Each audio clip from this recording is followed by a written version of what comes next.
That obsession that Giannis Antetokounmpo has with winning, it is on our minds today because it's official. The Milwaukee Bucks star, he is eligible to sign an extension at 3 years worth up to roughly $169 million. Now remember, it's his first chance to recommit to the franchise since he signed a Supermax extension heading into the 2020-2021 season. However, the expectation is that Giannis is not going to sign that 3-year extension right now. And here's a big reason why. It's not to panic yet. It's that if he waits, he can actually guarantee himself significantly more money, signing a 4-year extension worth roughly $234 million next summer instead. But as the countdown to potential extensions ends and another one starts, and that's the clock that's ticking toward the two-time MVP potentially being able to hit free agency. So back here with Adrian Wojnarowski, Zach Lowe, Richard Jefferson.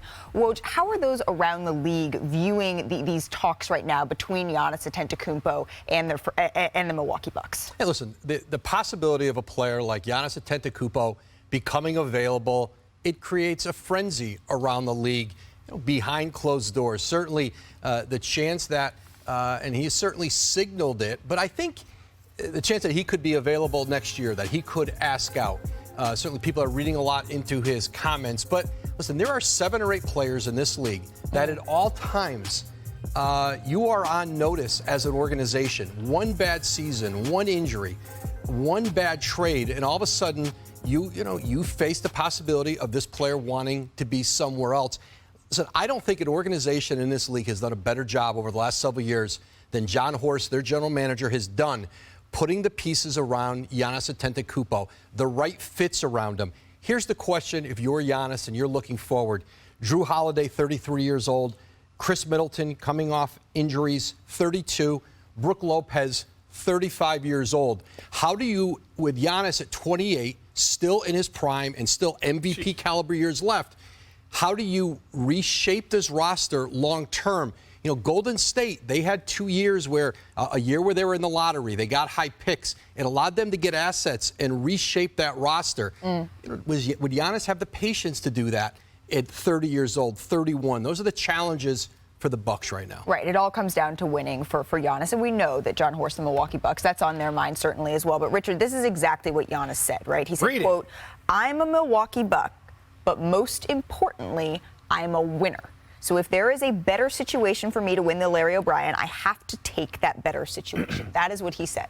And so we're going to talk about the situation he has now in Milwaukee. How do you assess the roster that they have right now? Okay, let me be very, very clear. The window for Milwaukee is small for all the reason that Woj just said. The guys are getting older, guys are a little bit more banged up, and so we're going to go to the board and check this out. All right, here we go. So we're going to talk about Milwaukee here for a second, and obviously they're one of the best teams in the league, and this is the last 5 years, like Woj just said.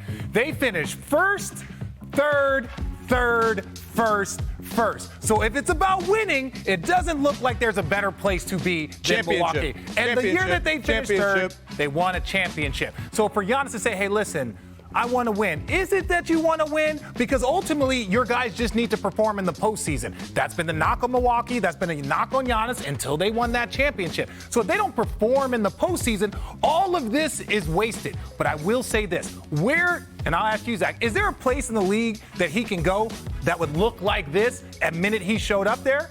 Yeah, because he's Giannis Antetokounmpo. Exactly. He can almost single-handedly get you to this kind of winning percentage with any kind of supporting cast. So the answer, unfortunately for Bucks fans, is yes, of course that's plausible. Yeah, okay, now let's bring up the lineup. And this is going to be the hardest part that I really want to show you. Look, their starting lineup, solid. Almost defensive player of the year up there. All-star quality. Then you have all of the guys. Look at the talent that you have on this roster. It's a complete roster. I know the Miami Heat fans gave me a lot of stress because I said that they had the best roster going into the postseason, then they got knocked out. But they have bench, they have depth, so they have everything. And this is going to be the last thing I say about this. People are going to be upset. LeBron showed the formula. Now hear me out. He left Cleveland because their assets were older. They had nothing. He goes to Miami. You got a young D-Wade. You got a young Chris Bosh. Then what do? You go to Cleveland. You got a young Kevin Love. You got a young Kyrie Irving. Then what does he do? He goes to L.A., and he's got a young Anthony Davis. That's how that man won the championship, is pairing himself with young stars. I don't see any young stars on this roster. I don't even see anybody that's even close to the remote level. So if in a year or two, he's like, I'm going to go, I won a championship here, mission accomplished, I'm going to go someplace else, New York, Miami, LA, wherever he's going to go. But that was the formula that Bron used. He paired up with young superstars. They need to get themselves a young superstar in here immediately to make him happy. How? You can't just magic up young superstar. That's not my job. My job is to tell them what they need to do. Are we walking back now? Okay, we're walking back. You come hang out with me. What you just described is just what happens in the NBA. When you get a prime-age superstar, your whole LeBron journey that you just outlined, teams get old because they trade the future for the present. And so this is sort of the inevitable cycle of what it means to build a championship team. It's not the Bucks' fault. They traded a bunch of picks. It's hard to get good young players. I'm not blaming them. It's hard to get good young players when you draft at the bottom. This is just reality. And that team is still pretty damn good. And I think what this really comes down to is, can you get off my chair? What this really comes down to is Giannis and probably everyone in that organization was disturbed by how they went out last postseason. You mentioned it, Zach. The fact that you've had to gas a lot of picks and assets to cobble together this roster, and you don't have a lot of flexibility. You're not going to be able to be win now mode. We're going to do what it takes to get Drew Holiday. We're going to give up picks to get Jay Crowder as we're trying to win, and then think you have all these picks left. Not just to draft and develop young players, but to use them in trades. You can't do everything, and that's the tough spot the Bucks are in. I think they've been really efficient in how they've used assets. They've not made mistakes in deals. They've gotten great productivity. Bobby Portis, Pat Connaughton, these guys have been, really good players for them, but they've had to pay to re-sign them. They had to do it again with Brook Lopez this summer with a real threat from Houston.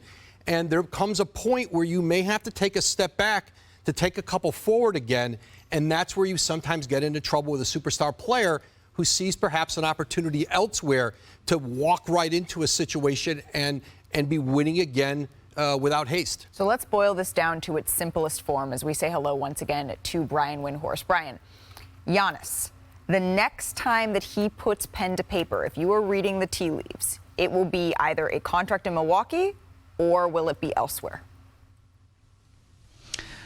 If I had to predict, I would say probably elsewhere.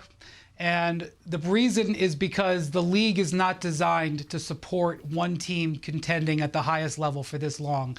I would even go so far as to say that the Bucks, who are going to be in that top three, barring some injuries yet again this year, have bucked the trend. Woj talked about the Golden State Warriors. I'll compare it to the LA Lakers with Kobe.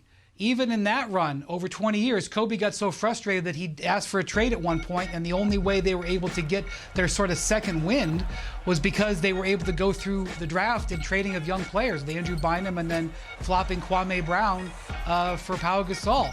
To do it in Milwaukee, where you don't have people banging down the door to get there, is incredibly hard to foresee. Now, look, if Giannis was coming out and saying, I only want to be in Milwaukee, I want to retire a Milwaukee Buck, I think that it's, that what I would feel differently. But I'm paying attention, and so is everybody else in the league, to what he's saying this year.